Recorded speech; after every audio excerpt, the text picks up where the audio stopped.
Big breaking news అండి. Game changer cinema unit కి ఆంధ్రప్రదేశ్ ప్రభుత్వం శుభవార్త చెప్పింది. ఈ మేరకు కొద్దిసేపటి కిందటే ఒక జీవో జారీ చేసిందండి. గేమ్ చేంజర్ సినిమా భారీ బడ్జెట్ సినిమా కావడంతో దానికి టికెట్ రేట్లు పెంచుకునే అవకాశం కల్పించింది. కొద్ది రోజుల క్రితం ఆంధ్రప్రదేశ్ వెళ్లిన నిర్మాతలు దిల్ రాజు ప్రభుత్వాన్ని కోరారు. దానికోసంగా సినిమాటోగ్రఫీ మంత్రి కందుల దుర్గేష్ ఈ రిప్రజెంటేషన్ ఇచ్చారండి. ఈ నేపథ్యంలో గేమ్ చేంజర్ సినిమాకు టికెట్ రేటు పెంచుకునే అవకాశం కల్పిస్తూ జీవో జారీ చేశారు. మీకు ఏదైనా అనుమానం ఉంటే పక్కన జీవో పీడిఎఫ్ కూడా ఉంటుంది, చూసుకోవచ్చు. కొద్దిసేపటి క్రితం జారీ అయిన ఈ జీవో 9వ తారీఖు రాత్రి 1 గంటకే స్పెషల్ బెనిఫిట్ షో వేసుకునే అవకాశం కల్పించారు. ఆ షోలకు జీఎస్టీతో పాటు ₹600 టికెట్ రేట్ ఫిక్స్ చేశారండి.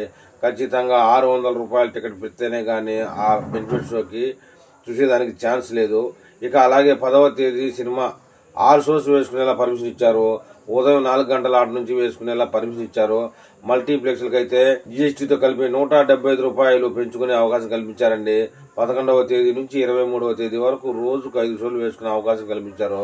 టికెట్ రేటు కూడా మొదటి రోజు ఎంత ఉంచారో 23వ తేదీ వరకు అంతే పెంచుకునే అవకాశం కల్పించారు. ఇక తెలంగాణ విషయానికి వస్తే ఇప్పటి వరకు రేట్లు పెంచుకునే అవకాశం కల్పిస్తారా లేదా, బెనిఫిట్స్ వేస్తారా లేదా అనే విషయాలపై క్లారిటీ అయితే లేదు. ఇటీవలే ముఖ్యమంత్రి బెనిఫిట్స్ వేసుకునే అవకాశం లేదంటూ కామెంట్ చేసిన నేపథ్యంలో ఏం జరగబోతుందో వెయిట్ చేసి చూడాలి.